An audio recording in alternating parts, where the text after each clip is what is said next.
Doctor Diwakar Rao को Delhi NCR में शायद ही ऐसा कोई वाइल्ड लाइफ फोटोग्राफर होगा जो नहीं जानता होगा। इसका ही नाम रखा था Vasco D gamma. Photograph generally जो है ना, आपको कैप्शन लिखने की जरूरत नहीं होनी चाहिए।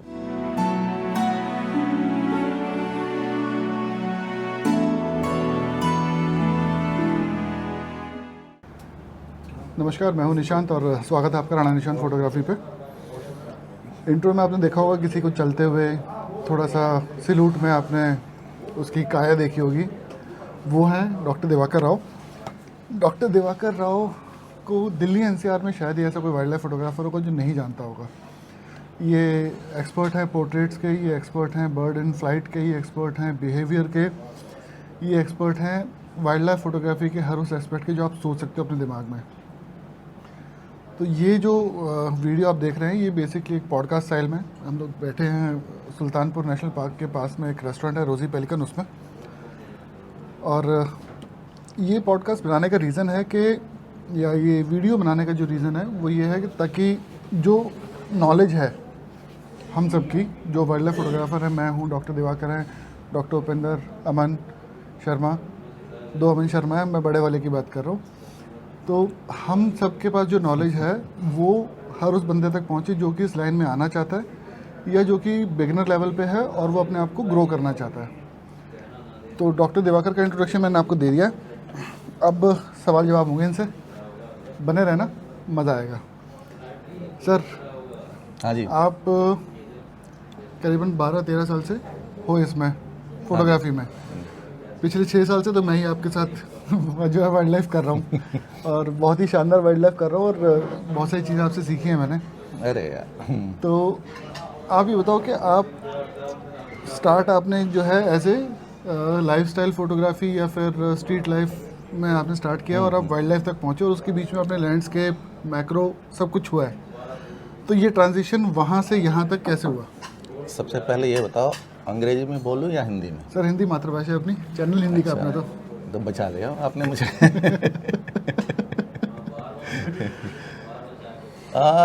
देखो, बर्डिंग तो मैंने बाद में शुरू किया, आपको भी पता है।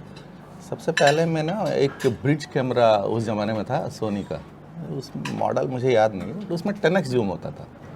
तो 2007-8 की बात है, वो पहले लिया। वो जूम करके मैं पहले फ़ोटोज़ लेता था। तो उसमें क्या है, सबसे पहले वो कबूतर घर के आसपास तो वही रहते हैं, तो कबूतर की फ़ोटो ली मैंने कि यार इसमें डिटेल्स नहीं है। तो आप समझ सकते हो डिटेल्स के पीछे मैं शुरू से ही पागल था। शुरू से ही पागल था। मुझे लगा यार ये कुछ पोर्ट्रेट टाइप का करते हैं, उसमें तो ठीक ठाक परफॉर्मेंस मतलब उससे मिल जाता था। फिर कुछ समय के लिए लगा, कुछ समय के बाद लगा यार ये भी कुछ जम नहीं रहा है।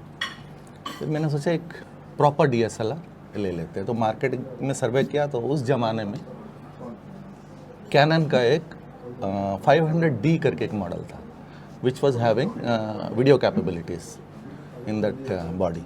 उसके साथ 55-250 जो उस ज़माने में वही था। ये 150, 600 या जो भी 200-500 आजकल के जो जितने भी लेंसेस है वो नहीं थे उस समय। फिर मैंने वो लिया, उसके साथ 18-55 किट लेंस था। तो उससे मैं क्या करता था, स्ट्रीट और पोर्ट्रेट, और कभी कभार दिल्ली में तो बहुत सारे ऐसे मॉन्यूमेंट्स है, वहाँ चला जाता था, आर्किटेक्चर ये वो दुनिया भर की चीज़ें ये करता था। मुझे लगा एक समय आया, उसके बाद मुझे लगा यार इसमें कुछ है नहीं। मैं स्टोरीज भी लिखता था साथ में। एक मयांक आस्टिन सूफी करके एक लड़का था, आप गूगल में आप वो करोगे, गूगल करोगे तो वो मिल जाएगा। वो आजकल के ज़माने में वो सबसे बढ़िया वो जो फ़ोटोज़ विद स्टोरी, पुरानी दिल्ली का, नई दिल्ली का वो करता है वो बंदा। वो उसके साथ मैंने शुरू किया था, बहुत पहले की बात। फिर मैंने 2015 के आसपास एक रविंदर बाबरा जी है, आप भी जानते हैं, वो मिले यहीं सुल्तानपुर नेशनल पार्क। वो किसी पेंटेड स्टॉक के शायद फ़ोटो ले रहे थे। वो ले रहे थे 500 जूम करके, जूम इन करके। वो 200-500 जो निकॉन वाले जो बॉडी है, वो जो लेंस है ना, उसके साथ ले रहे थे। और कहने लगे, बगल में एक उनके मधुश्याम जी है, उनका नाम मधुश्याम आर्य जी, उनसे कह रहे थे यार शॉट नहीं आ रहा है। अब मैं था वहाँ 500D कैनन वाला बॉडी और 55-250 में आराम से ले रहा था, क्योंकि 255 mm में तो आराम से आपको मिल ही जाता है शॉट। मैंने कहा सर इसको आप 300 mm कर दो, कम से कम आपको शॉट्स मिलेंगे। फिर वो मुझे देखा, कहने लगा यार आप कौन है? मैंने कहा मैं डॉक्टर दिवाकर। कह रहे यार आप बेसिक्स तो जानते हो, मगर ये 55-250 लेके क्यों घूम रहे हो आप? You have to change your game. मैंने कहा सर अभी ऐसा कोई इंटरेस्ट नहीं है, बर्डिंग तब भी मैं बहुत कम करता था। फिर वो हम आए यहीं इसी रोजी पेलिकन में। मज़े की बात देखो, यहीं बैठे हुए थे इसी सीट पे। बाबरा जी इधर बैठे हुए थे, मैं उधर था और मधुश्याम जी उधर बैठे हुए। कहा यार आपको अगर पैसों की कमी है तो मुझसे ले लो। पहली मुलाकात में, हाँ, मतलब पहली वो मुलाकात full- वो चाय खुद पिलाए उन्होंने। कह रहा है मेरे पास वो 5600 कुछ मॉडल था ना निकॉन का, हाँ निकॉन का 56D5600 वो था उनके पास, if I am not wrong, and 200-500 उसी दिन वो खरीदा था। मैं चला गया, ये 2015 की बात है, 16 ऐसे निकल गया। 17 में फिर उनका फ़ोन आया था 1-1.5 साल के बाद। अरे यार क्या कर रहा आप? मैंने कहा सर ऐसे ही बस स्ट्रीट यही। अरे नहीं ये हाई टाइम है, you have to purchase a good lens. मतलब उन्होंने आपको पूरा प्रेशर दिया पूरा था वाइल्ड प्रेशर लाइफ में आ जाओ जैसे भी। उन्होंने ही दिया था, क्रेडिट गोज टू हिम। तो फिर मैं चांदनी चौक गया, वो हमारे गोलू, ये जो पार्थिव के पापा जी, हाँ जीपी, हाँ जीपी वाले, गोलू फोटो जीपी हाँ, प्रो, उनसे लिया sigma 150-600। At that time it was costing around 65 something, 64-65 something. 64,000। हाँ, तो वो लिया। लेते ही वहाँ से मैं गया दिल्ली जू। सबसे पहला जो मेरा शॉट था उससे, वो जो टाइगर वाइट वाला, अच्छा वाइट बाद टाइगर में जो उसने zoo के अंदर जो वाइट हाँ, टाइगर उसने है, जो किल की थी, हाँ वो एक जो लड़के लड़का को, जो अंदर कूद गया था। हाँ, वो था शॉट। जब देखा डिटेल्स में ज़मीन आसमान का फ़र्क है, जो ब्रिज कैमरा सा DSLR तो ऑब्वियस ही बात है। मैंने कहा यार यही करनी है अब। फिर वहाँ से मैं गया, वो पेंटेड स्टॉक्स है ना वहाँ वो घूमते हैं, वहाँ वो पेंटेड हेरो- स्टॉक्स हेरोली में का, बैठे हाँ, रहते वो उनके वहाँ फ्लाइट वाला फ़ोटो लिया। मैंने कहा यार पर्च में तो कुछ है ही नहीं मज़ा, फ्लाइट वाला सबसे बढ़िया है। कैमरा लिया, कैमरा लेते ही आपको हाँ, उसी समय बर्डिंग फ्लाइट का कीड़ा काट गया। हाँ, उसी दिन में वो फ्लाइट लिया। फिर वहाँ से घर गया। अब एडिटिंग, कैनन का एक सॉफ्टवेयर आता था, आपको पता है, हाँ, वो Canon का native software है। कैनन रा ऐसा कुछ करके था उस ज़माने में, वो भी ऐसे ही था, रूडिमेंट्री स्टेज में था। फिर जूमैक्स ब्राउज़र करके उनका एक ब्राउज़र आता था, वो जूमैक्स करके, उसमें मैं एडिटिंग करता था। ओके, उस समय ये फोटोशॉप बाकी क्या है, लाइटरूम कुछ पता ही नहीं था। फिर मैंने वहाँ से शुरू की। एक बार मैं आया था सुल्तानपुर पार्क ऐसे ही, तो एक बहुत ही सज्जन आदमी और किसी बर्ड को जूम करके फ़ोटो ले रहे थे। अच्छा बहुत कोशिश किया, और बर्ड सामने ही था, शायद if I am not wrong वही था, पेंटेड स्टॉक या पॉन्ड हेरान कुछ था। मैं गया, वो बहुत परेशान थे। मैंने कहा सर क्या हुआ? फिर उन्होंने अपनी तरफ से कुछ बातें की जो हम यहाँ नहीं बोल सकते।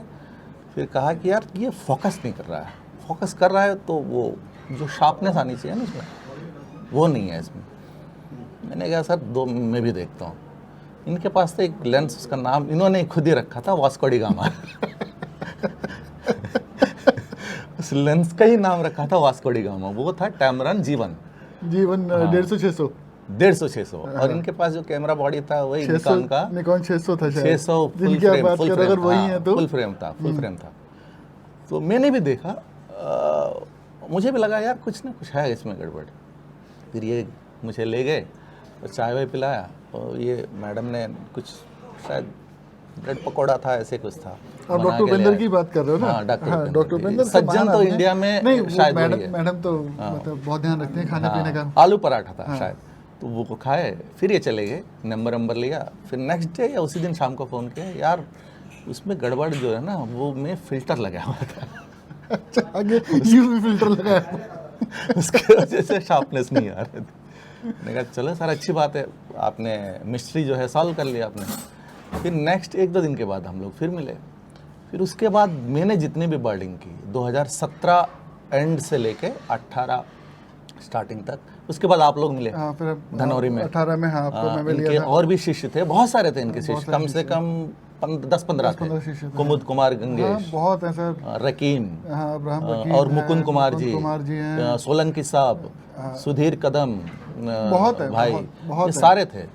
तो वो फिर जो भी फोटोग्राफी मैंने जो टिप्स, इनके हैबिटेट का नॉलेज बहुत बढ़िया था, है अभी भी। और बर्ड के जो भी है, कॉल्स है, ये सब ये जानते थे, अभी भी जानते हैं। तो इन्हीं से मैंने जो भी है बर्डिंग सीखी है। मेरा अपना कुछ नहीं है, ये आपका सफ़र रहा। सफ़र अच्छा, रहा। एक और बड़ी इंटरेस्टिंग चीज़ है सर, आपने बताया जैसे आप राइटअप करते हो, हम आपको याद, हम लोग पिछली बार जब कॉर्बेट में थे तो आपने एक फोटोग्राफ दिखाई थी मुझे। अच्छा, वो जो पर्टिकुलर स्टोरी है, मैं वो चाहता हूँ कि मतलब वो फोटोग्राफ में भी दिखाऊं यहाँ पे। आपकी जो बचपन की फोटोग्राफ है, हाँ, इस फोटोग्राफ के पीछे की आप स्टोरी बताओ एक बार जरा। इस पीछे मतलब, क्योंकि आप कह रहे हो कि आप 11-12 साल से इस फोटो को देख के बंदा कोई नहीं बोलेगा ये बंदा तो पैदा होते ही कैमरा हाथ में उठा के चलना शुरू हो गया था। मैं शायद 1-1.5 साल का था, तो मेरे जो मामा जी है, वो फोटोग्राफर थे, मतलब शौकीन थे वो। उस ज़माने में क्या था, ब्लैक एंड वाइट कैमरास आते थे। वो लेके आए थे एक ब्लैक एंड वाइट कैमरा, और उसका आपको याद होगा लेदर पाउच या केस में आता, लेदर कवर में आते थे, कवर में पुराने, आते हाँ, थे। सारे। तो वो फोटो ले रहे थे। मैंने कहा मुझे भी यही करनी है। 1.5-2 साल की उम्र में शायद मैं बोलता था, नहीं बोलता था, या ऐसे ही इशारा किया होगा मुझे 2 वो साल की चाहिए। उम्र तक तो हम बोलने लग गए। हाँ, मुझे वो चाहिए। तो मैं रो रहा था। तो वो जो कवर है ना, वो मेरी मौसी थी, उन्होंने गले में डाल के, मैं सोचा था कि वही कैमरा है। तो वो फोटो है ये। हाँ, ये है बाटा नगर, कोलकाता की बात है, 1973-74 की बात है। अच्छा सर, आपकी स्टार्टिंग वहाँ से है, उसके बाद आपने वाइल्ड लाइफ भी कर लिया। डॉक्टर उपेंद्र हमारे साथ बैठे हुए हैं अभी फ़िलहाल, वो साइड में बैठे हुए हैं। तो अगर कोई सोचेगा हम उनके मजाक उड़ा रहे, मजाक नहीं उड़ा रहे, वो बैठे हैं पड़ोस में हमारे। तो आप मुझे एक चीज़ बताओ सर, मतलब ये ना बड़ा एक रेयर कॉम्बिनेशन है। आपने शुरू किया सोनी के ब्रिज कैमरा से, आपने फिर कैनन खरीदा, आज की डेट में आप निकॉन यूज़ कर रहे हो। बिल्कुल। और हम लोगों ने बहुत सारे ट्रिप साथ में किए, मतलब अब तक तो 100-200 ट्रिप हो गए होंगे हमारे साथ में। और मैंने नोटिस किया कि आपके एक हाथ में कैनन होता है और एक हाथ में निकॉन होता है। मुझे अगर कोई दे, मतलब थ्रू आउट माई करियर, जब से मैं फोटोग्राफी कर रहा हूँ, हो गए करीबन 12-15 साल मुझे, मैं निकॉन शूटर रहा हूँ शुरू से ही। मुझे कैनन समझ में नहीं आता, वो पूरा सिस्टम। आपने लिया भी था बीच में कैनन का, वो लिए ब्लॉगिंग के लिए लिया था। तो उसमें तो ज़्यादा कुछ था नहीं ऑप्शन, तो उसमें ज़्यादा दिमाग नहीं लगाना पड़ता था, बस ऑन किया और स्टार्ट कर दिया। लेकिन वैसे अगर मेरे हाथ में कैनन आया था तो मेरी पूरी दुनिया उल्टी हो जाती है। वो ऐसे एक झटके में हो जाता है, वो ऐसे जाने के लिए के साथ अटैच करने से लेके, हाँ, वो पूरा सिस्टम मेरा बदल जाता है, शटर, एपर्चर सब उल्टा, सब कुछ चेंज हो जाता है। तो कुछ समझ में नहीं आता मुझे, आप कैसे हैंडल करते हो दो अलग अलग सिस्टम एक ही साथ। जैसे लास्ट टाइम जब हम लोग कॉर्बेट में थे, टाइगर्स कर रहे थे, तो 3-4-5 फोटो जो है, या जो ब्रस्ट है, वो आप निकॉन से ले रहे हो, फिर आपने निकॉन रखा, अगर टाइगर पास आ गया और जब भी कैनन उठा के आपने फिर से शूट करना शुरू कर दिया।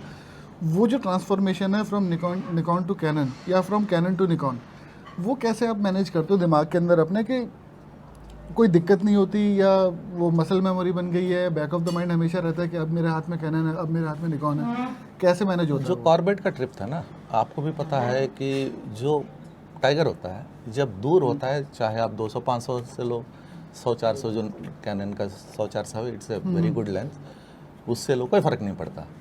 और जो पास आता है, तो आपका 500 प्राइम फेल, 200-500 फेल, आपके पास बचा क्या है? बचा है 100-400। कभी कभार वो भी फेल हो जाते हैं, हम मोबाइल से ले लेते हैं। कई बार फेल हुआ था, वो अलग बात है।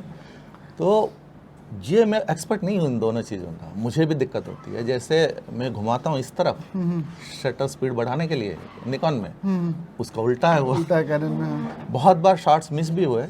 और इतने साल से मैं कैनन में था, निकॉन में भी 2018 से कर रहा हूँ मैं। 2010 से 2000 अभी तक तो कैनन मेरे पास वो है। पहले 80D था, बाद में फिर मैंने 90D ली, फिर 600 प्राइम लिया।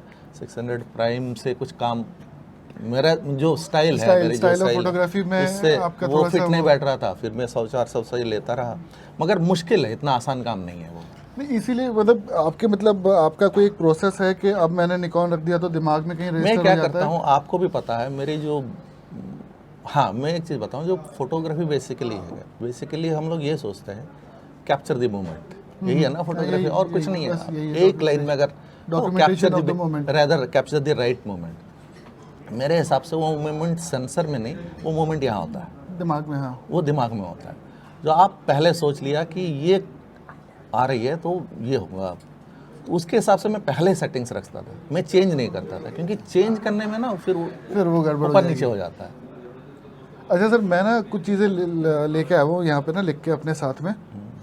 तो अब बेसिकली जो सवाल हैं मेरे आपसे अब, वो इस हिसाब से हैं कि जो हमारे व्यूअर हैं, क्योंकि बहुत सारे लोग हैं जो बिल्कुल शुरू कर रहे हैं, या फिर जो है वो एमेचर लेवल पे है, लेकिन उनका ना ग्रोथ अगर कहें तो उनको या तो सिस्टम में कुछ प्रॉब्लम हो रही है, या फिर एक जो ग्रोथ होनी चाहिए आपकी 1 साल 2 साल 3 साल यूज़ करने के बाद एक सिस्टम को या फोटोग्राफी करते हुए, वो ग्रोथ अगर किसी की नहीं आ रही है, तो सबसे पहले तो मतलब सेटिंग्स के बारे में बात करते हैं। बिल्कुल। तो सेटिंग्स आपके हिसाब से, जैसे पोर्ट्रेट हो गया, वाइल्ड लाइफ में भी जो क्लोजअप शॉट्स हैं हमारे वो हो गए, फिर उसके बाद आपका बर्ड इन फ्लाइट है। और बर्ड इन फ्लाइट नॉर्मली लोग कहते हैं कि सेम ही चीज़ है, बर्ड इन फ्लाइट और जो एक्शन है या बिहेवियर है। मैं अलग अलग कैलकुलेट करता हूँ दोनों को, क्योंकि दोनों में बहुत ज़मीन आसमान का फ़र्क है। बर्ड इन फ्लाइट फिर भी मेरे हिसाब से थोड़ा आसान है, बिहेवियर थोड़ा सा ज़्यादा मुश्किल है। तो ये जो 3 सिनेरियोज़ हैं अलग अलग वाइल्ड लाइफ के, इन तीनों को आप कैसे जोड़ते हैं? सेटिंग्स कैसे आप इनकी मैनेज करते हो, कि आपके दिमाग में बैक ऑफ द माइंड क्या चलता है कि सेटिंग्स क्या रखनी है, कैसे रखनी है? देखो, कैमरा सेटिंग्स के बारे में अगर बात करें तो शायद आपसे ज़्यादा कोई नहीं सर, मैं आपकी बात कर रहा हूँ। मैं तो जब बता दूंगा जब बताना होगा, आपकी बात कर रहा हूँ। उससे पहले अमेजिंग है। जो भी एमेच्योर वाले आते हैं जो फोटोग्राफी करना चाहते हैं बर्ड्स एंड वाइल्ड लाइफ की, मैं सबसे पहले ये बोलूँगा, कैमरा सेटिंग्स छोड़ो, सबसे पहले आप हैबिटेट और बर्ड की बिहेवियर, आप पहले जाओ कुछ दिन और ऑब्जर्व करो। हर बर्ड के अलग बिहेवियर है। टर्न हम लोग लेते हैं फ्लाइट, उसका अलग बिहेवियर है। अब जो पर्च पे बैठा हुआ है, स्मॉल बर्ड्स का अलग बिहेवियर है, पेंटेड स्टार का अलग है, और वो जो बैठा रहता है उस पे पेड़ पे पड़ा रहता है, क्या है, नाइट जार्स, उसकी बिहेवियर अलग है। तो इन सब में जो है आपका सेटिंग्स अलग अलग है। तो सेटिंग सीख के आप कुछ नहीं कर पाओगे, क्योंकि कोई भी फ़ोटो ले लेगा। आजकल ऐसे कैमरा से कोई भी फ़ोटो ले लेगा, मगर राइट मोमेंट कैप्चर करना है तो हैबिटेट और उसकी बिहेवियर, ये सबसे पहले आपको स्टडी करनी पड़ेगी। स्टडी ऐसे कि अब जब जाओगे, जैसे मान लो पेंटेड स्टॉक है, आसान है फ़ोटो खींचना, मगर ऑब्जर्व करो वो करता क्या है, कैसे वो पानी में फ़िश उठाने की कैसे कोशिश करता है, कैसे चल रहा है, दूर से वो कैसा दिखता है। और इस मामले में मैंने बहुत लोगों का नाम लेना चाहूँगा जो मुझे इनपुट्स दिए, बाद में मैंने यूज़ किया। मैं सबसे पहले निशांत राणा के नाम लूँगा। उन्होंने ये सिखाया था कि जो बर्ड है आपके, जब भी आप फ़ोटो लेते हो, एक्सपोजर आपका बिल्कुल परफेक्ट होना चाहिए। एक्सपोजर में क्या होता है, वही जो ट्रायंगल है, आपको उसकी बेसिक्स का नॉलेज, एक्सपोजर हो गया, शटर स्पीड हो गया, ऐसा हो गया, बेसिक नॉलेज नहीं है, आप ट्विक नहीं कर सकते वो टाइमली, आपका फ़ोटो जो है वो बेकार हो जाएगा। लो लाइट में क्या करना है, एक्सपोजर कंपनसेशन कब बढ़ानी है, कैसे बढ़ानी है, मैं शायद सबसे पहले उन्हीं के मुंह से सुना भी था और सीखा भी था। सर मैं ही वो इंसान हूँ, लेकिन हाँ, वो देखो, हम लोग कुछ नहीं है, हम कुछ ना कुछ सबसे सीखते हैं। और एक दिन सुधीर कदम भाई मिल गए थे भौंसी में। मैंने कहा सर आप आसम फोटोग्राफी करते हो, तो एक टिप बताओ मुझे। उन्होंने बस यही कहा, भाई सब्जेक्ट तो कोई भी ले लेगा, सबसे पहले बैकग्राउंड देखो। बैकग्राउंड बढ़िया है तो सब्जेक्ट अपने आप निखर के बाहर आएगा। तो ये चीज़ मैंने उनसे सीखा। जैसे हमारे गुरुजी है उपेंद्र जी क्या करते हैं, ये बहुत बढ़िया ऑब्जर्व भी करते हैं, और इनको ऐसे नॉलेज है, जैसे तिलकधारी। हाँ, मैं पहले पहचान नहीं पाता था तिलकधारी वो विजन, और ये हर चीज़ का ना, वो बूटेड ईगल का क्या है, हाँ, कैसे पहचानते हैं, इनसे ही मैंने सीखा था। तो बर्ड आइडेंटिफिकेशन में शायद सबसे ज़्यादा मैंने इन्हीं से सीखा था। बाकी अब काम की बात करते हैं, जो सेटिंग्स है ना, सेटिंग्स ऐसा है कि देखो सबका अलग दिमाग होता है, चलता है। जैसे कोई पर्च पे बर्ड बैठा है, मैं क्या करता हूँ, लोग जनरली बहुत कम करते हैं, मैं एक जूम आउट का फ़ोटो लेता हूँ, एक जूम इन का फ़ोटो लेता हूँ। जब बैठा हुआ स्टिल, मैं उसका अपर्चर बदलता रहूँगा, हर शॉट में बदलता रहूँगा, शटर स्पीड कभी कभार जो है बदलता नहीं हूँ, अक्सर मैं ये करता हूँ। ISO आपका कभी मैं 100 कर दूंगा, और मेरा फेवरेट जो शटर स्पीड है वो 1/100 है। 1/100 तो जैसे 1/100 करोगे अपने आप वो ISO कम हो जाएगा। कम आ जाएगा। तो जब तक आप एक्सपेरिमेंट नहीं करोगे फोटो के साथ आप सीख नहीं पाओगे। एक्सपेरिमेंट करो, गलतियां बहुत होते हैं। सर ऑब्वियस सी बात है एक्सपेरिमेंट के। अब जैसे मेरे को भी अभी हमने थोड़े दिन पहले एक वर्कशॉप भी अटेंड की थी सुदेश शिवराम जी की, अमेजिंग अमेजिंग फोटोग्राफर सेशन भी था। हाँ, अमेजिंग सेशन था। तो उन्होंने भी ये बात बोली थी, और हमारा भी खैर पर्सनल एक्सपीरियंस तो अब हो गया इतना टाइम करते हुए। तो एक चीज़ जो मुझे समझ में आती है कि आपका कैमरा जो है, आपकी सबसे कंफर्टेबल सेटिंग्स जो हैं उस पर हमेशा सेट रहना चाहिए। आप कैमरा ऑन करो तो आपकी एटलीस्ट वो जो कंफर्टेबल, जहाँ पे आप वो सेटिंग्स जहाँ पे आपकी फ़्लाइट भी ले सकते हो, एक्शन भी ले सकते हो, और आप पोर्ट्रेट भी ले सकते हो, जो पर्स शॉट्स हैं वो भी ले सकते हो, वो आपका रहना चाहिए कम से कम। कई बार क्या होता है, हम लोग, मतलब ये मेरा पर्सनल वो है, हम लोग जैसे कहीं पे खड़े हैं और लाइट कम है, शटर स्पीड हमने कम कर दी, हमने फ़ोटो ले लिए, और उसके बाद हम किसी ऐसी जगह जहाँ पे लाइट बहुत ज़्यादा तेज़ थी, एक्शन हो रहा है, और हमने शटर स्पीड, क्योंकि बस कैमरा ऑन किया, हमने फ़ोटो लेने स्टार्ट किया, आपका शटर स्पीड इतनी ज़्यादा थी कि सारे के सारे ब्लोन आउट आ रहे हैं आपके। वो जो चीज़ है, वो चीज़ मेरे हिसाब से बड़ी इंपॉर्टेंट है कि आपका जो, जैसे मेरा है, शायद आपका भी वही है, 1/1250 1250वां हिस्सा 1 सेकंड का जो शटर स्पीड है वो, अपर्चर वाइड ओपन और ऑटो ISO, ये हमारा है। ऑटो ISO थोड़ा सा जो है it is advance level as per many experts. तो अगर आप ऑटो ISO पे नहीं जाना चाहते हो तो आप अपर्चर प्रायोरिटी पे भी कर सकते हो, शटर प्रायोरिटी भी कर सकते हो, ये चीज़। लेकिन हमारा ऑटो ISO है क्योंकि हमें काफ़ी टाइम हो गया, तो 1250 5.6 गो टू है। कैमरा बंद होगा तो उससे पहले चेक करके होगा कि वो 1/1250 पे है नहीं है। कैमरा ऑन होगा तो वो वहीं होना चाहिए, ताकि मैं जनरली जो है ना, सबको पता है वैसे, बोलने की ज़रूरत नहीं, तो मैं 3 रूल फॉलो करता हूँ। पहला रूल ये है कि जैसे मान लो कहीं गए, मैं भोंडसी का एग्जांपल लूँगा। भोंडसी आप 6 बजे जाओगे समर्स में ही, आप शटर स्पीड 640 से ज़्यादा रख नहीं रख ही नहीं सकते। सकते। बिल्कुल 640 से कम रखोगे वो ब्लर आ जाएगा फ़ोटो। तो आपके वो दिमाग में होना चाहिए कहाँ आप जा रहा है, वो हैबिटेट क्या है, वहाँ एक्सपोजर आपको क्या रखनी चाहिए, आई मीन शटर स्पीड, जिससे एक्सपोजर आपका सही बने। ये सबसे पहला काम ये। और दूसरा, बर्ड का फ़ोटो आपने ले लिया, अब चल रहा है, वॉक कर रहा है वहीं, चाहे भोंडसी लो या सुल्तानपुर कहीं भी लो, हमेशा आपकी जो शटर स्पीड है वो आप रखो 1250 1600, क्योंकि कुछ भी एक्शन कहीं भी हो कुछ भी हो सकता है। सकता है, कहीं पे भी हो सकता है। अगर एक्शन आपके सामने है तो you can easily take the photograph. आपका शटर स्पीड ही 500 में है, पर्च के लिए लिया आपने 500 और शटर स्पीड 500 रख दिया। हमेशा जो है आपको सोचना पड़ेगा आगे क्या करना है, आगे क्या आने वाला है, क्या होना है। और तीसरी बात ये है, हमेशा बर्ड की हेड मूवमेंट, इसका ध्यान रखना बहुत ज़रूरी है। पर्च पे बैठा है, उधर देख रहा है, फ़ोटो लिया डाल दिया, कोई मतलब नहीं है उसका। जब तक आपका आई फोकस सही, Eye contact और बर्ड नहीं का बन जो हेड का जो पोज है वो जब तक सही नहीं होगा, ये चीज़ जब तक आप नहीं सीखेंगे, आप गुड फोटोग्राफ्स तो सब ले लेंगे। हाँ, सब सही बात है। फोटोग्राफ जनरली जो है ना, आपको कैप्शन लिखने की ज़रूरत नहीं होनी चाहिए। मैं उस फोटो को बढ़िया फोटोग्राफ मानता हूँ, मैं लिखता हूँ। ये वाली लाइन सर जो है ना, ये अमेजिंग है कि आपको कैप्शन लिखने की ज़रूरत नहीं होनी चाहिए, देखते ही पता लगना चाहिए कि आप क्या दिखाना चाहते हो। That I think in my view that is the best photograph. हाँ। और दूसरा, ये तीसरी बात ये है कि आप जो भी सेटिंग्स रखते हो, जैसे मान लो शाम को आप कहीं चले गए, वहाँ देखो सन को लाल करने के लिए हम लोग क्या करते हैं, वो बढ़ा देते हैं ना वाइट बैलेंस, 10,000 कर देते हैं, फिर ISO 100 पे आ जाते हैं, अपर्चर 8 9 10 कर लेते हैं, उसके बाद क्या करते हैं, भूल जाते हैं। तो जो भी आपका जो सेटिंग्स है उसको वापस लाना वो ज़रूरी होता है। बहुत बार ये गलती करते हैं, ये गलती अगर लोग नहीं करेंगे, और बर्ड बैठा है, आप यहाँ से फ़ोटो ले रहे हो, कोई मतलब नहीं है।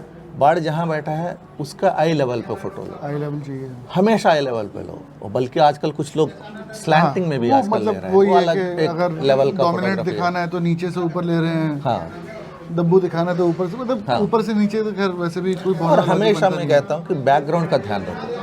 देखो, बैकग्राउंड ब्लर करना ज़रूरी नहीं है। बहुत बार बैकग्राउंड में भी ऐसे चीज़ें हैं वो आपको दिखाने में बर्ड की जो या जो भी सब्जेक्ट का जो वैल्यू है ना और बढ़ जाता है। तो मुझे लगता है कि ये सब सीखना चाहिए। जूम इन जूम आउट जितने भी अमेच्योर्स हैं उनको ट्राई करना चाहिए। एक बार जूम इन लो, एक बार जूम जूम आउट आउट लो। फिर आप कंपेयर करो घर जाके। हो सकता है जूम आउट आपका बढ़िया फोटो दे जूम इन से ज़्यादा।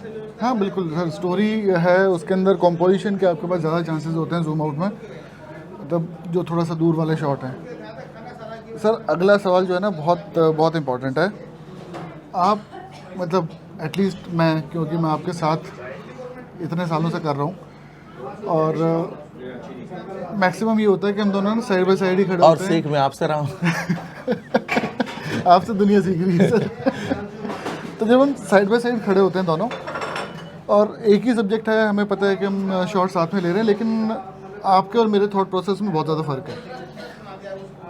मेरा प्रोसेस थोड़ा सा अलग लेवल, अलग चीज़ों पे चलता है। आपका जो है वो आपका बिल्कुल एक ना, मतलब क्या बोलते हैं वो, मछली की आँख की तरह आपने सोचा हुआ है, अर्जुन की तरह, कि मुझे जो भी एक्शन होगा मुझे वो एक्शन चाहिए। तो वो जो एक्शन जब आप ले रहे होते हो, जब आप खड़े हो, आप कैसे जज करते हो कि अब किस तरह की मूवमेंट होनी है, या अब किस तरह की ये बर्ड उड़ने वाला है, या फिर ये एनिमल जो है कुछ ऐसा करेगा, ये मतलब एक वो फाइट और फ्लाइट वाला जो सीन होता है कि आपको कैसे पता लगता है कि अब ये होने वाला है या अब एक्शन होने का होगा अभी, तो वो चीज़ आप कैसे डिटरमाइन करते हो? जवाब जो है उपेंद्र जी देते तो और बढ़िया होता, क्योंकि मैं उनका भी होगा। हाँ सच बोल रहा हूँ, काफ़ी सारे चीज़ उनसे सीखी। वो कहते हैं यार जो पूप कर रहा है ना, देखो अब उड़ेगा। कहते हैं ना वो हमेशा वो कोई भी एक्टिविटी अचानक वो करती है तो कुछ ना कुछ अब उसके बाद एक्टिविटी होगा, इसका होने वाला है। तो बर्ड को देखना जो पर्च पे बैठा हुआ है, तो कब तक देखोगे आप? 2 फोटो ले लिया, 4 फोटो ले लिया, 5 फोटो ले लिया, मगर जब तक उसकी एक्टिविटी नहीं पता आपको। जैसे एक बेस्ट एग्जांपल आपको बताऊंगा, जो आपने लिया pond heron for example. Pond heron को आपने देखा होगा, वो बिल्कुल ऐसा, बिल्कुल ऐसा। अब कब तक देखते रहोगे उसको? मगर पॉन्ड हेरन का भी आप फोटो ले सकते हो, क्योंकि उसके जो पैर का जो मूवमेंट है ना, कभी ऑब्जर्व करना, वो सर तो बाद में वो नीचे ले जाते, ये जो उसका वो पैर का मूवमेंट है ना, वो जहाँ वो हिला आप शटर दबा दो आपको शॉट मिलेगा। ये मैं उपेंद्र जी से सीखा। जैसे किंगफिशर है, किंगफिशर कब उड़ता है वो एग्जैक्टली उनको पता है। वो कैसे बताते हैं मैं भी नहीं बता सकता, वो एग्जैक्टली उनको पता है कि अब ये उड़ने वाला है। वो पहले ही बोल देते हैं देखो बेटा उड़ने वाला है। तो वो फोटो लेते नहीं लेते वो तो बाद की बात है, उनसे हमें फ़ायदा मिलता है। जैसे उपेंद्र जी की जो बर्ड की अंडरस्टैंडिंग है ना, वो तो खैर on a very different level है। उसका मुकाबला हमें भी लगेंगे, उनकी उम्र में भी तो नहीं। और मैं विंग पैटर्न का बहुत ज़्यादा ऑब्जर्व करता हूँ, क्योंकि बर्ड्स इन फ्लाइट आप लोगे तो आपको सबसे ज़्यादा ज़रूरत क्या है? Wing pattern. विंग पैटर्न सबसे बढ़िया आना चाहिए, तभी वो बर्ड आपको अच्छा लगेगा फ्लाइट में। और बैकग्राउंड तो है ही है, बैकग्राउंड तो लेंगे ही लेंगे, लेते ही हम लोग। जैसे हम लोग बहुत सारे, जैसे अभी रिसेंटली एक टर्न का फोटो मैंने डाला। टर्न का आपने डाला, वो बिल्कुल विंग ओवर है, बिल्कुल ऐसा। वो जनरली वो शॉट मिलता नहीं है। अब मुझे भी नहीं पता कि ऐसा कोई वो, मगर मैं पहले तो ऑब्जर्व करता रहा, 1-1.5 घंटा तक तो ऑब्जर्व करा, वहीं बैठा रहा। उसके बाद मुझे लगा यार जो जब फ्लिप करती है, इसका जो एक विंग है वो पानी के जस्ट ऊपर होता है। फिर मैंने काम करना शुरू किया, अब बहुत सारे शॉट्स तो ऐसे चले गए। तो जब तक आप ऑब्जर्व नहीं करोगे, फोटोग्राफी में जाते ही फ़ोटो खींचना एक अलग बात है, वो तो कोई भी खींच सकता है। उसको ऑब्जर्व करो पहले, वो ज़रूरी है। अच्छा सर, ये सेटिंग्स वाला और ऑब्जर्वेशन वाला पार्ट है। आपके यहाँ कुछ फ़ोटोग्राफ्स हैं जो कि बहुत अमेजिंग है, जैसे आपने अभी टर्न वाली बताई। एक आपको बहुत शुरुआती फ़ोटोग्राफ है हुप्पे वाला, जिसमें वो फीड करा रहा है दूसरे को। उसके बाद मैं एक्चुअली लिख के लाया हूँ आपके ना। अच्छा, इसको तो, पार्ट 2 भी कर सकते हैं सर। बिल्कुल। आपका एक ड्रोंगो है हमारा ताल छप्पर में, मुझे याद है। ड्रोंगो जो है, एक फीमेल ड्रोंगो नीचे, मेल ऊपर से उसको फीड करा रहा है, वो खुद मिड एयर है, फीड करा रहा है। वो शॉट बहुत शानदार है आपका, और वो सारे शॉट यहीं पे मतलब अभी दिख रहे होंगे सभी को। उसके अलावा सर आपका एक है पर्पल सनबर्ड का। मैं उस दिन आपके साथ था, मुझे एग्जैक्टली याद है, मैं उस दिन वहीं पे बैठा हुआ था। इवन जहाँ पे हम बैठे थे वो जगह भी मैंने सजेस्ट की थी कि हम यहाँ जाके बैठते हैं, यहाँ से हमें शॉट मिलेगा। तो मुझे अच्छे से याद है कि ये जो आपने इमेज ली हुई है जिसमें मेल सनबर्ड नीचे है, पानी का भौंडसी वो का है, भौंडसी का, हाँ, पानी का नलका है और उसके ऊपर फीमेल बैठी है। मुझे सीरियसली याद नहीं है कि वो फीमेल सनबर्ड आई कब, अच्छा अच्छा। मुझे बिल्कुल भी याद नहीं है। आपने वो कब शॉट लिया मुझे आइडिया नहीं है। एक्चुअली वही जो सबसे पहले भी मैं बोला था ना, वो जो बेसिक जो रूल है जूम इन जूम आउट वाला, मैं एक बार जूम इन करता हूँ, एक बार जूम आउट करता हूँ। पहले तो मैं जूम इन पे वो मेल का ले रहा था क्योंकि वो टूटी थी ना, उसके पानी वो ग्रैस्प करने की कोशिश कर रहा था। जैसे जूम आउट किया वो बैठा हुआ मिल गया, क्योंकि वो पहले फ्रेम में नहीं था, वो बाद में आया फ्रेम में। और उस फोटोग्राफ में आपने देखा होगा हमारा फोटो की क्वालिटी कुछ खास नहीं है मतलब सर उसमें। मिडिल ऑफ द मैं डे यही था, कहना तो चाहता हूँ, ऐसा कुछ वो नहीं था, मैं यही moment कहना था बस। चाहता हूँ, कोई भी कैमरा हो, कोई भी लेंस हो, जब आप सही एक्शन सीक्वेंस या मूवमेंट आप ले लोगे ना, कोई भी कैमरा से ले सकते हो। उसमें ना शार्पनेस की ज़रूरत है, ना बैकग्राउंड की ज़रूरत है। उसका जो फील होना चाहिए, फील आना चाहिए। फील उस फोटोग्राफ का हीरो क्या है, वो है वो जो मूवमेंट, वो मोमेंट है। वो मूवमेंट है। अच्छा सर, ऐसे ही आपका एक जो है बड़ा प्यारा सा फोटोग्राफ है, पित्ता, इंडियन पित्ता, जिसमें पीछे पूरा रेड बैकग्राउंड है। उसके पीछे की क्या कहानी है? आपको पता है कोरोना? नहीं, मुझे तो पता है। हाँ, लोगों को नहीं पता। 2020 में शायद मार्च 23 मार्च से, हाँ, 23 मार्च 22-23 मार्च के आसपास है। तो उसके बाद जो है, उसके बाद शायद हम लोग, मैं गया था सबसे पहले भौंडसी। आप ही जाते मैं आप लोगों को बोला था यार मैं जा रहा हूँ। सर आपके पास तो पास था ना? हाँ, बीइंग ए डॉक्टर आप निकल सकते थे, हम तो डॉक्टर नहीं है तो निकलने का तो मौका मैं नहीं शायद मिला। वो मई या जून की बात है, वो 2020 का। तब तक पिट्टा तो आ ही जाता है, 15-20 में तक तो आ ही जाता मई है। में आ जाता है वो तो जब वो आया था उसके बाद बारिश भी हुई थी, जून जुलाई की बात है। तो मैं रोज़ जाता था, 2 बजे ओपीडी ख़त्म, वहाँ से निकला नौतवनी से सीधा भौंडसी। तो मैंने ये ऑब्ज़र्व किया, पिट्टा जो है थोड़ा सा फेमिलियर भी हो गया था, क्योंकि मैं ज़्यादा हिलता नहीं हूँ, एक जगह बैठा रहता हूँ, ऑब्ज़र्व करता हूँ। एक बार क्या हुआ, वो आके वहाँ एक सीमेंट पोल था या पत्थर था शायद, सीमेंटेड पोल है, पोल है, दीवार है, पोल है, ऐसा कुछ था। वो आके वो बार बार बैठता था वहाँ, ज़मीन पे बैठता था, खाना वाना खा के, फिर जो भी था वहाँ ज़मीन, फिर वो आके वहाँ बैठता था। पीछे जो है पूरा ब्लर था। मैंने सोचा यार ब्लर तो है, मगर इसमें ऐसा कोई एक्स्ट्रॉर्डिनरी चीज़ नहीं है जिसकी फ़ोटो हम ले सकें। पिट्टा तो हम बहुत लिए हुए हैं पहले भी, 2017-18 से ले रहे उसके हैं। पीछे एक पेड़ ऐसा था, इसमें आपने देखा होगा वो सरकारी एक वाइट कलर का, वाइट और रेड कलर करते हैं वो, ऑरेंज या डार्किश ब्राउन कलर का एक होता है पैच, उसके नीचे एक सर्कल होता है, फिर वाइट। मैंने सोचा यार इसको हम बना सकते हैं बैकग्राउंड। उसके लिए मैं कम से कम 1 हफ्ता गया था, वो एक दिन में नहीं लिया था, वो 1 हफ्ता लगातार गया था, लगातार वहीं बैठता था। वो एक दिन आया, वहाँ बैठा, और मैंने 1/1000 शायद पहला शॉट लिया। उसमें ISO आपको पता ही है, भौंडसी में तो वो पहुँच गया 6400 ऐसा कुछ था। फिर मैंने 1/100 में वो शॉट लिया था। वो बैकग्राउंड बिल्कुल नेचुरल बैकग्राउंड है उसका। नहीं, एक्चुअली इस शॉट को मेंशन करने का रीज़न यही था कि हम लोग ना कई बार सिर्फ शॉट के बारे में सोचते हैं, हम लोग बैकग्राउंड के बारे में सोचते हैं। और पिता being yellow, green and blue, all those, Naurang होते हैं, उसको नवरंग बोलते हैं हिंदी में। तो उस चीज़ को उतने हाई कॉन्ट्रास्ट वाले बैकग्राउंड के साथ आपने उसको इमेजिन किया और उसको एग्जीक्यूट भी किया साथ में, तो वो अपने आप में ना बहुत इंपॉर्टेंट चीज़ है। वो ये विजन है बेसिकली, ये फोटोग्राफी में एक विजन नहीं है, वेलापंती है। 2 बजे के बाद कोई काम नहीं होता सर, था। 2 बजे के बाद काम नहीं है, लेकिन फिर भी आपको पता था ना कि मुझे इसी चीज़ के साथ इसको चाहिए, इसलिए हफ्ता लगाया आपने उस पर। नहीं, पिट्टा तो वो are very well aware that it's one of my favourite birds. मेरी भी है सर, मेरी भी है। अच्छा सर, इसके अलावा आपकी मतलब फ़ोटोग्राफ तो चल ही रही हैं, मुझे बहुत सारी फ़ोटोग्राफ पसंद हैं। आपका एक हिमालयन थार का फोटो है, हिमालयन थार, मेरी लास्ट रिसेंट वन, रिसेंटली जो हम लोग चोपटा होके आए थे लास्ट ईयर 2022 नवंबर एंड में। तो वो जो 3D इफेक्ट है उसके बारे में कुछ बताओ, वो 3D इफेक्ट आप उसमें कैसे, हालांकि मैं एडिटिंग में साथ में बैठा हुआ था उस टाइम पे आपके। देखो आपके पास फुल फ्रेम है, हाँ, 500 mm प्राइम शायद आप यूज़ कर रहे थे, मुझसे आप थोड़ा पीछे थे। हाँ तो जब वो ऊपर से नीचे उतर रहा था वो हिमालयन थार, आपने उसका शायद डस्ट का वो धुआं टाइप का उड़ रहा था, वो शॉट आप ले रहे थे उस समय।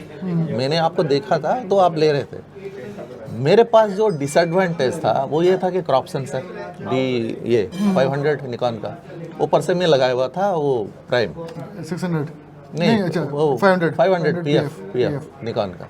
अब मैं पास था, मेरे पास ऑप्शन क्या बचा था? मेरे पास एक ही ऑप्शन बचा था कि यार जितना क्रॉप हो सके क्रॉप वाला सुपर क्लोज सुपर डिटेल, और उसमें साथ दिया लाइट ने, क्योंकि लाइट एक तरफ से आ रहा था, अर्ली मॉर्निंग तो इसको डार्क करना था मुझे, जो शायद उसका लेफ्ट साइड से लाइट आ रहा था, राइट को मुझे राइट को मुझे डार्क करना था। उसमें क्या कर सकते हो आप? शटर स्पीड बढ़ा दो। जैसे बढ़ाया वो अपने आप डार्क हुआ। अब इतना वो क्लोज था और बिल्कुल आई लेवल पे था वो, तो जैसे ही आप शार्पनेस, आपका जो लाइट एंड शैडो का इफेक्ट जैसे ही आपको मिल जाता है तो 3D अपने आप वो बन ही जाता है, वो इफेक्ट देता है 3D वाला। It is also one of my favourite photos, also one of my favourite images. मेरे पास एक दूसरी है उसी मोमेंट की, जिसमें कि उसके थार के जो सींग है उसके नीचे से उसकी एक अलग से आंख नजर आ रही है, वाह, जो कि लाइटनिंग शैडो का ही खेल है, आंख नहीं है। अच्छा सर, अब वाइल्ड लाइफ के बारे में बात कर रहे हैं तो देखो खतरे तो हैं, ठीक है। ये आपका एक शॉट है रेड स्नेक का, फिर उपेंद्र जी का नाम लूंगा मैं। हाँ आएगा, ठीक है। ये रेड स्नेक का शॉट, मुझे स्टोरी पता है लेकिन आपसे जानना चाहूँगा। दूसरा इसके बाद आपका एक 100 स्केल का वाइपर का शॉट है, ठीक है। उस दिन भी मैं आपके साथ था 100 स्केल वाले में। इन दोनों शॉट्स के पीछे की आप कहानी बता देंगे। पहले रेड स्नेक वाली, रेड स्नेक वाला ना, रेड स्नेक आपको पता है अच्छी तरह वो नॉन पॉइजनस है। हम लोग गए हुए थे, मैं और गुरुजी उपेंद्र जी, हम दोनों ही थे उस दिन गए, और वही माकडोला क्या बोलते हो, चंदू बुडेड़ा जो भी है, वो पीछे जो आपको पता है ना, वो प्रेटिनकोल वाला जो एरिया पीछे जो सूखे खेत, हम लोग जा रहे थे। प्रेटिनकोल तो शायद पता नहीं मिला कि नहीं मिला था शायद। इन्होंने ही देखा उसको, अरे देखो बेटा वो है रेड स्नेक। अब वैसे ही 1-2 शॉट लिए क्योंकि वो जा रहा था, तो इन्होंने कहा यार इसमें मज़ा नहीं आ रहा है। मैंने कहा सर मुझे, आपको पता है सांप से मैं बहुत डरता हूँ, बचपन में एक बार हुआ अभी तक। तो मैंने कहा कि सर इसका शॉट जो है तभी आएगा जब मैं आई लेवल पे ज़मीन पे लेटूंगा। कह रहा है यार तुम लेटो, ठीक है, मैं हूँ यहाँ, कुछ भी अगर दिक्कत करता है तो मैं संभाल लूँगा, तुम लेटो पहले। बेचारे वो खुद अपने शॉट छोड़ दिए, इसीलिए उनको गुरु कहते हैं। नहीं गुरुजी हैं। अच्छा, उसके साथ में उनकी जो नॉलेज है स्नेक्स की, रेड स्नेक्स, मतलब जो स्नेक्स इन जनरल जो उनकी नॉलेज है, मतलब भयंकर है, बहुत ही भयंकर। मतलब आपको मैं बताता हूँ, जो दूसरा शॉट आपको दिखाई देगा 100 स्केल वाइपर, हम साथ में ही थे। तो आपको याद हो कि जब हम वाइपर, मतलब हमें नहीं पता था कि वाइपर, हम लोग कुछ और ही सोच रहे थे उसे। हम बाहर आ गए, बाहर आने के बाद अरावली बायोडाइवर्सिटी पार्क है गुड़गांव में एक, वहाँ की बात है, हल्की हल्की बारिश थी, ठंडा मौसम था, अगस्त का महीना था। शॉट ले लिया, बाहर आ गए। बाहर आके हमें समझ में नहीं आया कि कौन सा सांप है, तो हमने डॉक्टर उपेंद्र को फ़ोटो भेजा कि सर ये कौन सा सांप है। तो वहाँ से एक रिप्लाई आया वाइपर, और रिप्लाई आने के बाद उसके पीछे से जवाब एक और, जो अगला जो मैसेज था वो था 2 मिनट रुको। अब मुझे लगा कि यार वाइपर बता दिए 2 मिनट रुकना क्यों है। उसके बाद फिर फ़ोन आया, फ़ोन ये था कि ये 100 स्केल वाइपर है, तुमने कितनी पास से लिया है। तो वो जो नॉलेज है ना, उन्होंने मतलब पहले 2 सेकंड के अंदर बता दिया वाइपर है। उसके 1 मिनट के अंदर उन्होंने कॉल करके पहले तो हमसे ही पूछा कि हम कितनी पास में जाके उसके शॉट लेके आए हैं, और उसके बाद जो सांप की उन्होंने क्वालिटीज़ बताई कि कितना वेनमस है, कितना डेंजरस है, कैसे अटैक करता है, और साइज़ वगैरह के बारे में उन्होंने पूरा हमें बहुत अच्छे वाला आधे घंटे तक अच्छे वाला लेक्चर मिला था हमें। तो वो तो सर है, वो बात उनमें है, लेकिन डेंजर्स जो हैं वाइल्ड लाइफ फोटोग्राफी के, डेंजर्स जो हैं, ठीक है हमने सांपों के बारे में बात करी, लेकिन हम लोग वाइल्ड लाइफ सेंचुरीज भी जा रहे हैं, हम लोग वैसे भी जा रहे हैं, लेपर्ड्स, टाइगर्स हम कर चुके हैं। तो मैं सोचता हूँ इसमें 3 लेवल्स के डेंजर्स होते हैं। जो पहला लेवल है, पहला लेवल ये है कि आप बहुत बार अकेले होते हो बर्डिंग में या वाइल्ड लाइफ में, कहीं भी ऐसे जगह ऐसे ऐसे होते हैं। एक सबसे पहला डेंजर वो मतलब नीचे से ऊपर जा रहा हूँ, आपकी गियर छीनने की डेंजर। हाँ, ये हो भी चुका है कुछ लोगों के साथ। कुछ लोगों के साथ आपको पता है, ये हो गया, चलो कोई बात नहीं, गियर अगर कोई चोरी भी कर ली, आपसे ले भी ली, उससे कोई फ़र्क नहीं पड़ता, अब दूसरी गियर ले लोगे। ये हो गया पहला। दूसरा लेवल ये है, दूसरी लेवल, जब आप कहीं भी जा रहे हो, जैसे झांझरोला है, वहाँ फ़ोटो ले रहे हो बर्ड की, क्या पता आपके पैर के नीचे सांप बिल्कुल जहरीला हो, बिल्कुल पॉसिबल है। तो इसका भी आपको नॉलेज होना ज़रूरी है, कहाँ क्या मिल सकता है। बहुत बार हम लोग बिना कुछ सोचे समझे चले जाते हैं और वो शॉट्स लेने की कोशिश करते हैं, ये सेकंड है।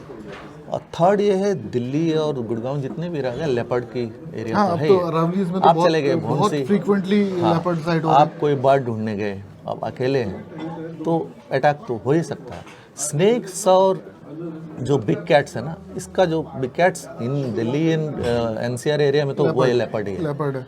ये ये खतरा तो हमेशा आपको बना रहेगा। इसकी नॉलेज, हैबिटेट की नॉलेज इसलिए जरूरी है। मिटिगेट कैसे करें इसको, मतलब how to prevent yourself from all these kind of dangers?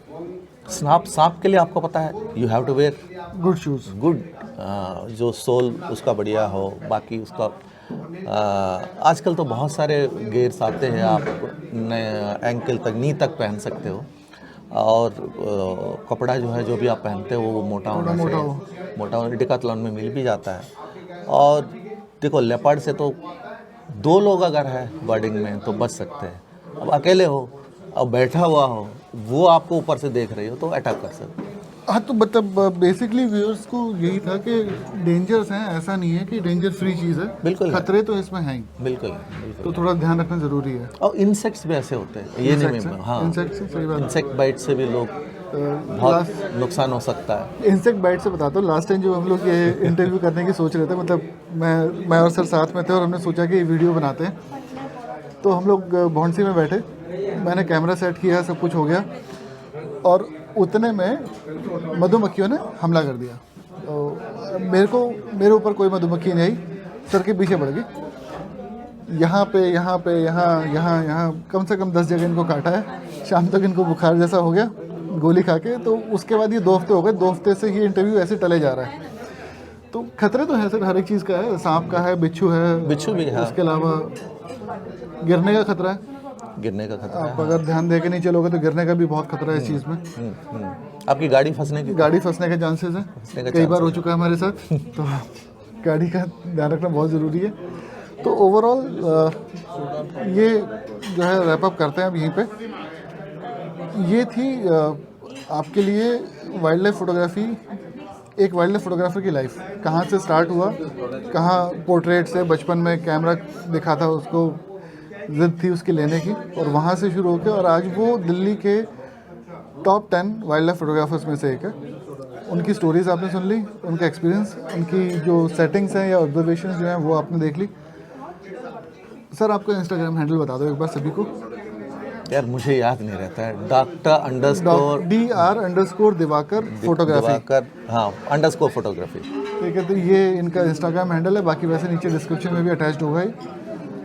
Follow करो सर को, ठीक है, मुझे भी फॉलो कर लो, इसी बहाने लगे हाथ। अगला इंटरव्यू एक और वाइल्ड लाइफ फोटोग्राफर का, वो भी अमेजिंग वाइल्ड लाइफ फोटोग्राफर हैं दिल्ली एनसीआर के, उनके साथ। तब तक के लिए आप चैनल को सब्सक्राइब करो, सर को थैंक यू लिख देना नीचे, यार मेरे को थैंक यू लिखने की जरूरत नहीं है, सर को जरूर थैंक यू लिखना।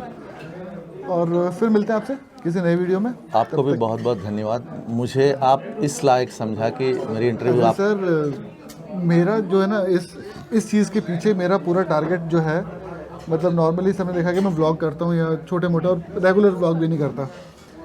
रीज़न सिर्फ इतना है कि दिल्ली एनसीआर में बहुत टैलेंटेड फोटोग्राफर्स हैं, नो डाउट, लेकिन लोगों को पता ही नहीं है।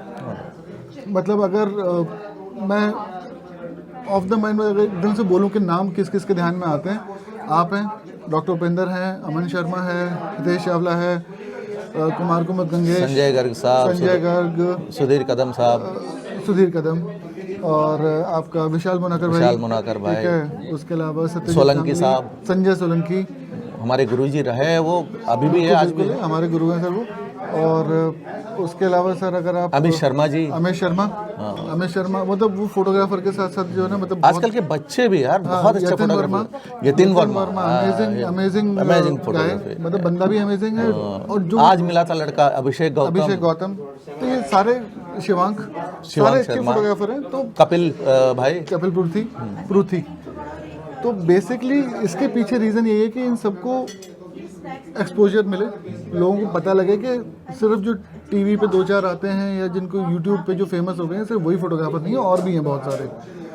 तो वो है इस पूरी सीरीज़ के पीछे। अभी तो मतलब पहला वीडियो है, सीरीज़ बनेगी धीरे धीरे। नहीं बहुत अच्छा काम कर रहे हो आप। रीज़न वो है। टॉप 10 में शायद दूसरे नंबर पर या पहले नंबर पर आप? कौन? मैं तो सर पीछे से पहले पे आता हूँ मुझे कोई नहीं जानता। तो थैंक यू सो मच देखने के लिए वीडियो। मुझे नहीं पता कितनी मिनट का हो गया, जितना भी है अब आपको झेलना पड़ेगा। झेलो भाई झेलो। तो सर को फॉलो करो और हो सके तो यार इस चैनल को भी सब्सक्राइब कर लो। तो मिलते हैं फिर किसी नई वीडियो में। कैमरा उठाओ यार, सवेरे निकलो, फोटोग्राफ्स लेते रहो जितना बस लेते रहो, जितना बाकी जितना सब तो धीरे धीरे बढ़ता रहेगा। चाहिए आपको। बाकी कुछ मत सोचो इतने बर्ड काउंट है, ये है वो है, ये सब बेकार फोटोग्राफ की देखो, बात है। बस सिर्फ फोटोग्राफ देखो, फोटो अच्छी लो, फोटोग्राफ। मजे लो, हैबिटेट का मजा लो बस। तो थैंक यू वेरी मच, मिलते हैं फिर किसी नई वीडियो में। तब तक के लिए धन्यवाद। जय हिंद। जय हिंद।